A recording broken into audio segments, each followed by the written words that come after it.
जी सबसे पहले देव आदिदेव महादेव गुरु के चरण में कोटि कोटि प्रणाम करतनी। हमार प्रणाम के स्वीकार करी, हमार प्रणाम के स्वीकार करी। माँ भगवती गौरी गणेश के चरण में कोटि कोटि प्रणाम करतनी।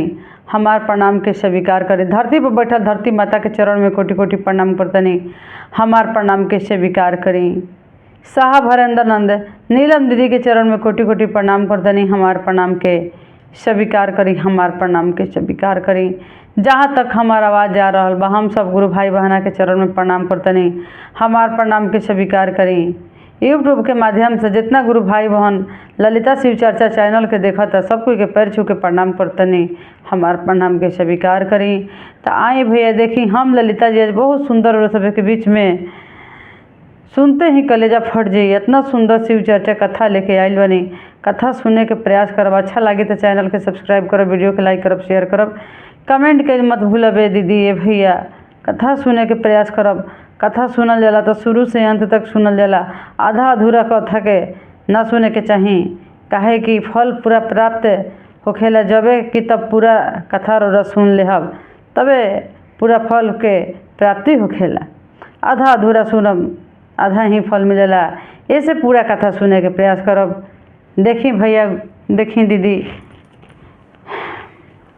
कथा यह बाकी एगो शिष्या रहली, महादेव गुरु के भक्त रही, बहुत पुजारी रही। उनकरा पूजा पाठ से भगवान उनकरा के दूगो कन्या जन्म देले बड़न। दूगो बेटी उनकरा घर में जन्म ले ले बड़ी जाओ शिष्या के।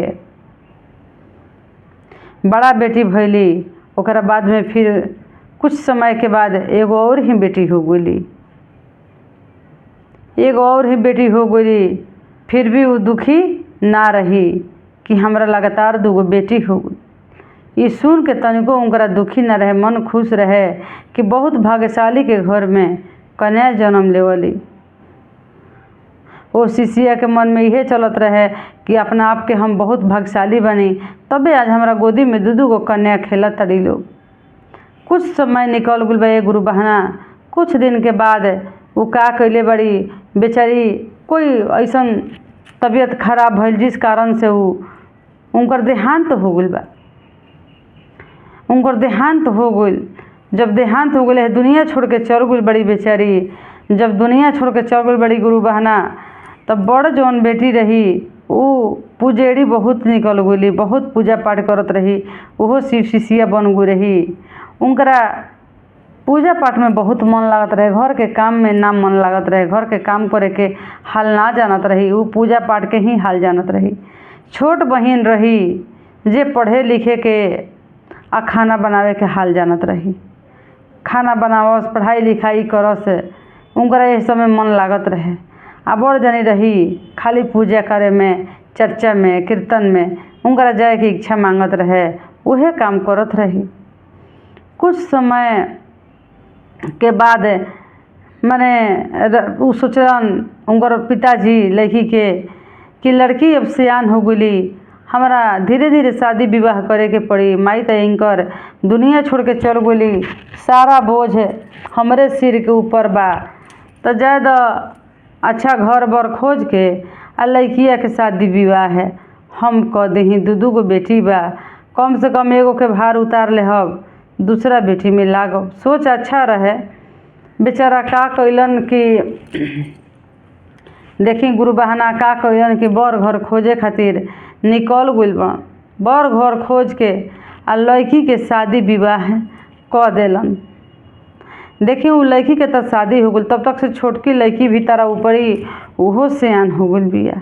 अब ओकरा खातिर सोचतन कि एगो से तो निपट गई नहीं, अब एहू बेटिया के शादी कर ले हब तो हम निश्चिंत हो जाए। जब तक से अगल बगल के आदमी, गांव घर के आदमी देखी गुरु बहना लोग मती फेरे वाला आ बिगाड़े वाला बहुत लोग मिलेला। ई कोई नहीं कहत कि एगो बेटी के बियाह कर देला, धी दामाद के मऊआर हो गला, बियाह काहे के करब। लोग कहता कि बेटी के बियाह के फेरा में लागल बड़ा, बियाह कर तड़ क देला, अपना बारे में तू कुछ सोच तड़, तहार बुढ़ापा में जीवन के का होई तू बियाह ना करब त। उनकरा मन में केहू घोल दे सुनकरा के कि तहरा बुढ़ापा में बहुत गति हो जी, तहरा बहुत गति हुई बुढ़ापा में, तू ऐसन कर कि तू शादी विवाह है कर ल अपना के, तब लड़की में लगी है। एगो के क के पारे लगा दिलन। कहलन कि ठीके बात कहत जा, आजकल करे वाला बेटा बेटी केकरा के बा, हमारा तो बेटो नहीं के, दूगो बेटिए बा, करी कि ना करी, एगो के शादी कइए देनी, काहे ना पहले हम अपने बियाह कर ली तब बेटिया के छोटकी के शादी करब।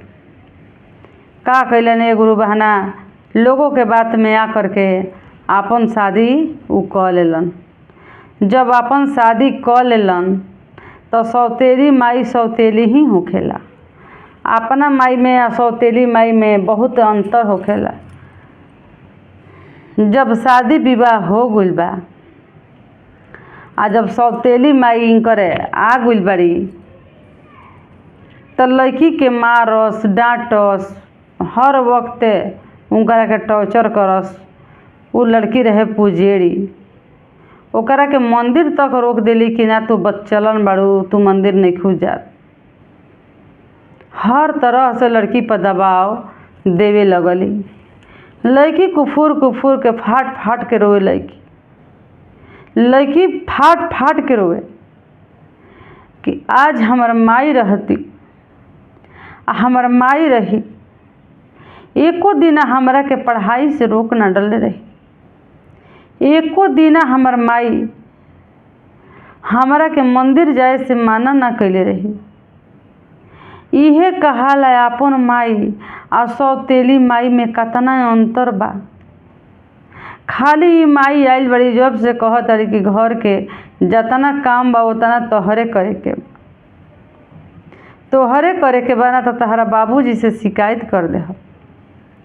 एक दिन लड़की अपना पिताजी के गाला पकड़ पकड़ के रो रो के कह तारी कि बाबूजी हमार पहिलकी जौन माई रही बहुत बढ़िया रही, हमरा के एक लपड़ मरले ना रही, हम जौन चाहनी तौन पूरा कैली। हम पूजा पाठ करे थे, मंदिर गईनी, हम स्कूल गईनी, हर जगह गईनी पिताजी, लेकिन हमरा के कहीं रोक दबाव माई ना देली आ ना कहली माई हमरा के कि तू हई काम कर, पढ़ाई लिखाई छोड़ द। आ ई माई जौन बड़ी तौन कहत तारी कि पढ़ाई लिखाई छोड़ द, मंदिर गोइल छोड़ द, आ घर के जतना काम बा उतना तहारा करे के बा, एजा दोसर कोई काम ना करी। आ हमरा के पीट भी देताड़ी, मार भी देताड़ी। खाना खाए चलो तनी तो कहतरी कि तहरा अभी टाइम नहीं खे भइल खाना खाए के, कुछ देर के बाद खइह, हई काम दू चार गो बा जौन कल। पिताजी बहुत दुख होखता। कहलन उनकर पिताजी कि जाए दे बेटी, का करबू, सौतेली माई से तो दुख होबे करेला, कुछे समय के बात बा, तहार शादी विवाह कर दे, हम अपना घरे चल जीबू, कुछे दिन के दुख बा, दुख निपट लेबू, सह, कोनो बात नहीं खे। कह के पिताजी आ उनकर चल गलन उनकरा खातिर घर बर खोजे। घर बर बेचारा उहो मजबूर रहन, सोचलन कि ना शादी करब तो सही बात बा, जीवन में के करी। लेकिन जैसे गुरु बहना लड़की खातिर निकलल बड़न घर बर खोजे खातिर, जनली उनकर सौतेली माई कि बर घर खोज के एकरा के बियाह शादी करी हन तो दान दहेज तिलक लागी, सामान चीज देवे लेवे के पड़ जाई, तो घर से रुपया पैसा लग जाई। कहे ना ऐसन चाल चली कि लड़किया के शादी ना करस, एकरा के घर से निकलवा देतनी। का कैले बन, का कैले बड़ी ये गुरु बहना, ओने उ बर घर खोजे गइल बन, आए है लड़की के काम करवाते करवाते समझ ली ये गुरु बहना इनकरा देही पर चूल्हा में के आग फेंक देले बड़ी। जौन चूल्हा में आग होखला धंधकत आग छनौटा से निकल के उनकरा देही पर फेंक देले बड़ी। देही पर फेंक देले बड़ी, उनका सौंसे देह फोड़ा फोका हो गई। लड़की तड़पतिया, लड़की कूदतिया कि ओहरे कैसन सौतेरी माई, आज हमार माई रही ते अतना तड़पा तड़पा के हमरा के ना रखले रही जीवन में कबो हमार माई। जब तक से उनकर पिताजी घरे पहुँच गइल बड़न। पिताजी कहतने गुरु बहना कि का भइल अतना बेटी छछनतिया। कहतड़ी कि का भइल अपना बेटी से ना तू पूछलह। तहार बेटी करिया मुँह क के कहीं से आइल बिया, बच्चलन बिया, एकरा के जल्दी घर से निकाल द। यही खिसी एकरा के हम ऐसे कहनी हाँ। ई कहीं गलत करत रहे, कोनो लइकन से बात करत रहे, वही खिसी एकरा के हम मरले बनी। ई गति हम कहनी हाँ, एकरा के जल्दी घर छोड़ावा, घर से निकाल द, न तो इज्जत पानी तहार ना रही। आता ना तहरा जल्दी खोजे से घर बर ना मिली। बहुत बड़ा कलंक लगा के ओकरा के दोनों जना साजा दे देलन। माता पिता दोनों मिल के ओकरा के घर से निकाल देलन जा। जब लड़की घर से निकल गई बड़ी गुरु बहना, तो जात बहुत दूर तक पहुँचल बड़ी। तो एगो जंगल मिलल बा। वही जंगल में लड़की बैठल बड़ी, डरे से हुकल बिया लड़की, आ बैठल बिया लड़की कि आज हमरा के कोई खाइए जाई, आ खा जाई वही में भलाई बा। हम जी के धरती पर रहब का, करब का, केकरा लगे रहब, हमार कोई नहीं खे, हमारा कोई नहीं खे, अब कहाँ हम रहब। लड़की बैठ के वो जे अच्छा छनती है, लड़की सोचती है। जब तक से महादेव गुरु जोगी के भेष में आके दर्शन देले बनी, खड़ा भइल बनी, कहतनी कि हाथ में कमंडल ले ले, कहतनी महादेव गुरु के अरे बाबू तू इस जंगल में आके अब बैठल बड़ू, तहरा के चीता भालू जिंदा ना छोड़िए सन, खा जी हसन, तू जा अपना घर। कहले बड़ी कि ये बाबा देखी हम एगो घर में जन्म ले ले रही, हमार माता पिता हमार माई जौन रही जरा ओदरे से जन्म ले ले रही उ मर गई। हमार पिताजी दोसर शादी कैलन, उ माई आके हमरा के बहुत तरह के संकट दुख दिली है। ओहू से ना तो हमारा पर लंछन लगा देले बड़ी, आग निकाल के चूल्ही में से देही पर फेंक देले बड़ी। बाबा लहरत शरीर, एकरा से अच्छा कि हमरा के कोई खा जाओ, हमें दुनिया में नहीं रहल चाहत बाबा। छछन छछन के लड़की रो तरी। माई पिताजी से कह दिली है झूठ सच जोड़ के कि बच्चलन बिया, मुँह काला करके आइल बिया। दोनों जना मिल के निकाल दिल हन घर से। कह तरी माई की करे के निकालले में ही भलाई बा।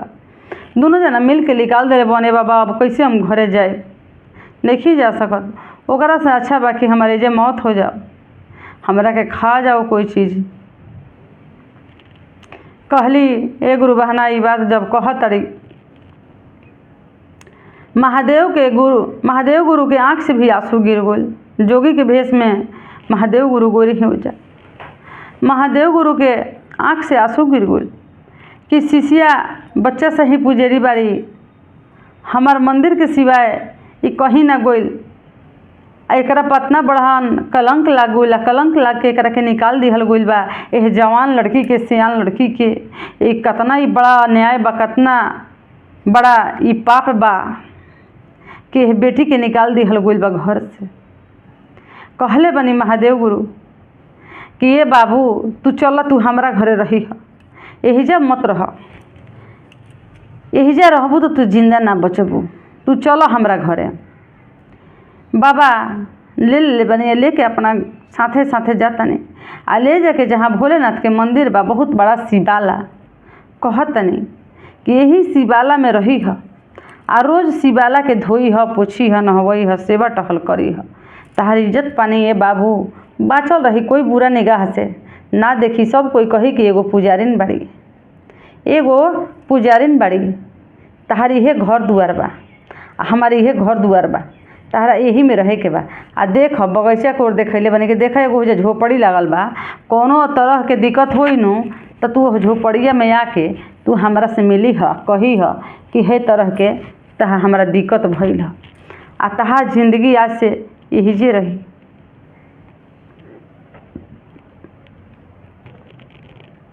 अब भोलेनाथ तो अपन झोपड़ी मड़ई देखा देनी, कहतनी कि खाए के सुविधा हर चीज़ के तहर व्यवस्था एजे रही, यही में तू रह खा। भोले बाबा काहे कि मड़ई में रह जास, वहाँ के घूमे वाला तीनों त्रिलोकी, तीनों लोक के मालिक स्वामी भोलेनाथ।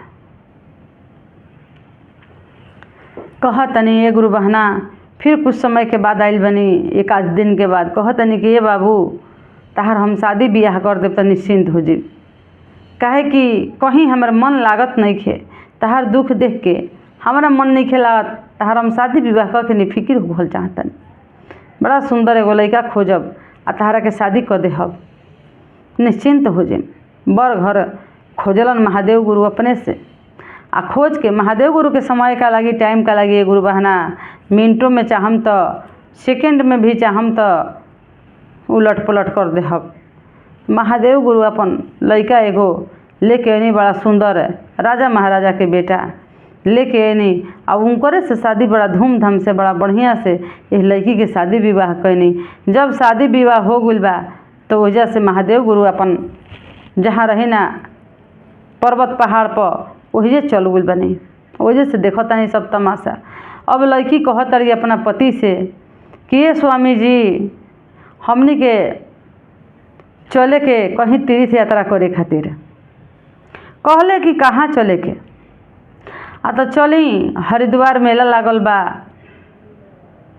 वही जे हमनी के चले के,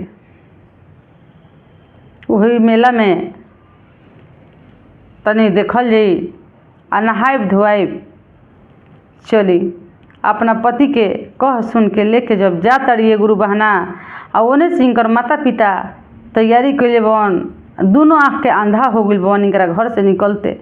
जैसे बाबा के मंदिर में गइल बड़ी वैसे इन्हें दोनों जना अंधा हो गइल बन जा। कहता लोग माता पिता कि चले के हरिद्वार में मेला लागल बा, वही जे चल के आ वही मेला में रहती जा, भिक्षा मांगती जा, जितना लोग अतन जरूर कुछ दीतन खाए पिए के, दिन समय निकल जाई। दोनों लोग जात रहन जा वही मेला में। जैसे मेला में दोनों जना उतरल बन जा, वैसे लड़की आई लड़का जेकर पति रहन लड़की के, दोनों जना अपन उतरल बन जा मेला में जाए खातिर। देखले बड़ी तो माई पर नजर पड़ गल, पिताजी पर पहचान ले बड़ी लड़की के, अरे ये अंधा कैसे हो गलन, हमार माई बाबूजी हमें। अपना पति से कहले बड़ी कि तनी सुनी ना, तनी हो जो बूढ़ा बूढ़ी जाता आँख से आंधा बड़न लोग, हम पहचाना तनी भेंट करा दही, तनी बुला दही हमारा नज़दीक, आना तो हमरा के ले चलो, हमरा पहचान बा लोग से। तो कहले उनकर पति जी कि तहरा का पहचान बा? तो ना हमरा जानकारी आदमी बनी, हम चिन्ह तनी, हमरा के तनी भेंट करा दही। देखी बेटी के माया, बेटी का हो खाली। देखी ये गुरु बहना का कहे बन उनकर पति कि जाके कहतन कि एगो लड़की बड़ी रोड सभे से मिले के कहतरी। आ तो लड़की के ह तो अब पता ना उ लड़की के ह, बड़ा मिले खातिर व्याकुल बिया लड़की। तो एक से लड़की के मुँह से निकल गइल बा कि ए माता जी हम तहार बेटी बनी, पिताजी हम तहार बेटी बनी। पहचान गइल बा लोग आवाज़ से कि अरे तो हमार बेटी ही बिया। कहाँ जाता रू ये बेटी, हमनी के तहारा के दुख देने जा, सजा देने जा, देखा कितना बड़ा दंड मिलल बा, अपन बेटी हाल चाल कह।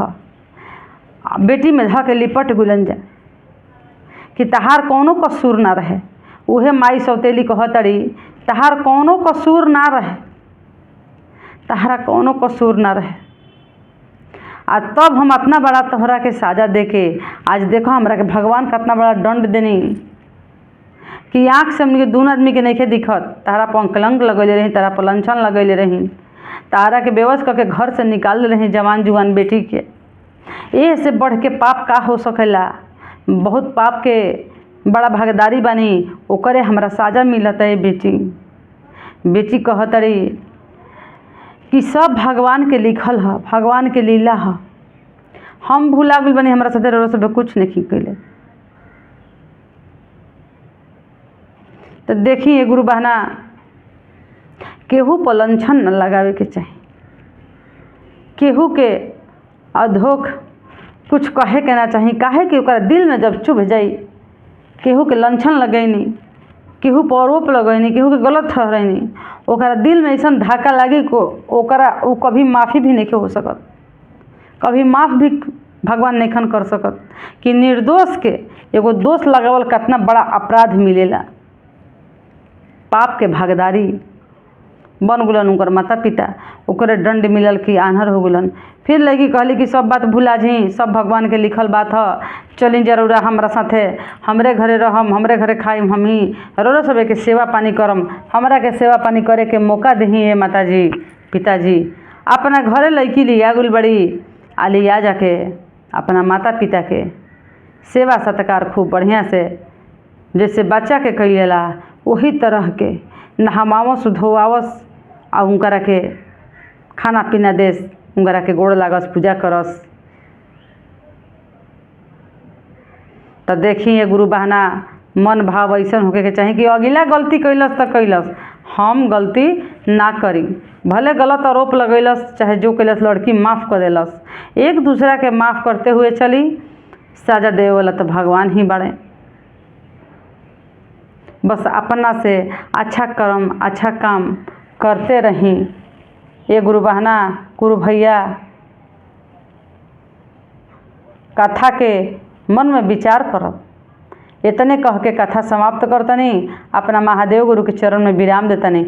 हर हर महादेव, हर हर महादेव, हर हर महादेव। श्री शंभु श्री